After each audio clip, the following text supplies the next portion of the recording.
Question देखते हैं हम, ये भी डायमेंशनल फार्मूले का। ये देखो क्या दे रखा है, if force F, velocity V and time T are taken as the fundamental unit, then the dimensional of mass. आपको मास का डायमेंशनल निकालना है। और फंडामेंटल ये क्या दे रखा, फोर्स दे रखा, वेलोसिटी दे रखा, टाइम दे रखा है ना। तो देखो दो तरीके होते हैं, एक सिंपल तरीका भी होता है, पर ये हमें डायमेंशनल से दिया है तो हमें डायमेंशनल निकालना। अगर डायमेंशनल से नहीं देता तो हम क्या करते हैं, देखो सीधी सी बात है, force is equal to mass into acceleration, है ना, एक्सेलरेशन, ठीक है, मास इनटू एक्सेलरेशन हम लगा देते हैं, है ना। ये इजी तरीके से देखने के लिए एक बार, तो फोर्स का क्या हो जाता है, एफ, मास कितना हो जाता है, um, acceleration change in velocity upon time, तो change in velocity v upon t हो जाता है, ठीक है। मास निकालना तो इसको इधर मल्टीप्लाई कर देते, एफ टी, और वी कहाँ चले जाएगा, ये चले गया,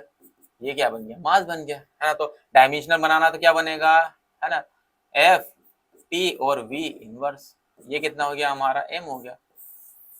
ये हमने दो लाइन में आंसर निकाल लिया, है ना, बट ये हमने अलग तरीके से निकाला, मतलब सिंपल तरीके से। यहाँ पर हमको पूछा डायमेंशन से, है ना। तो हमारे पास अगर डायमेंशनल में गलत भी होता है, कुछ केसेस बनते हैं, टाइम नहीं है हमारे पास, इस तरीके से हम क्रॉस चेक कर सकते हैं कि आंसर क्या आएगा, ठीक है।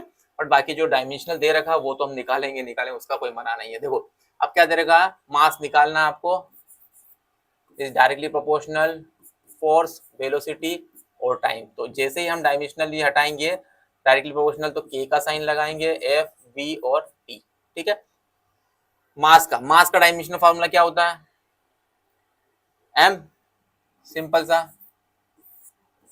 ठीक है। के को हटा दो भी, फोर्स का M L T minus two, velocity का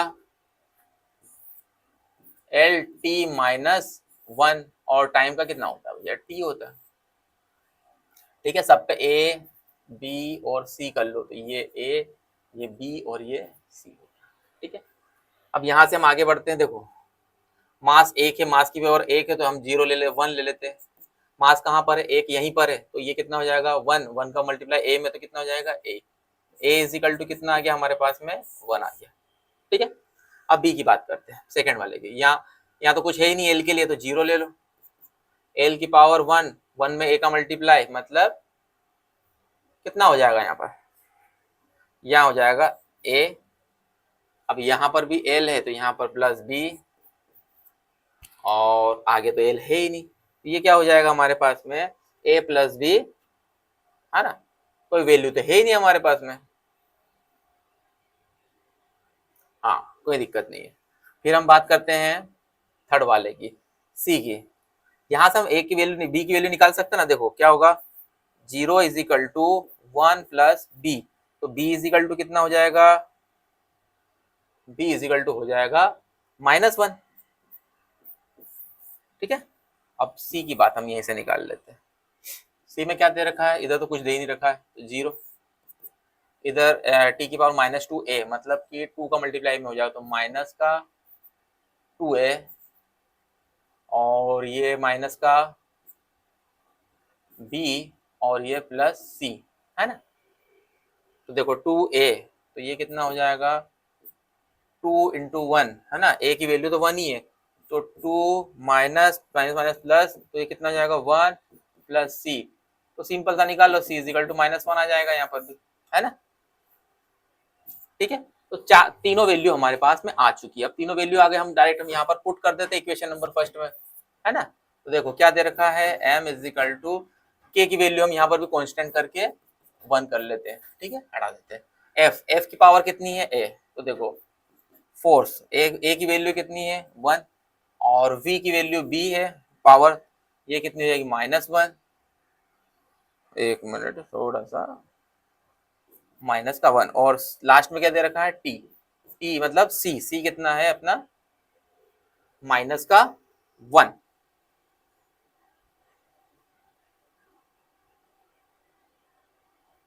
प्लस माइनस माइनस, और सी का हमारा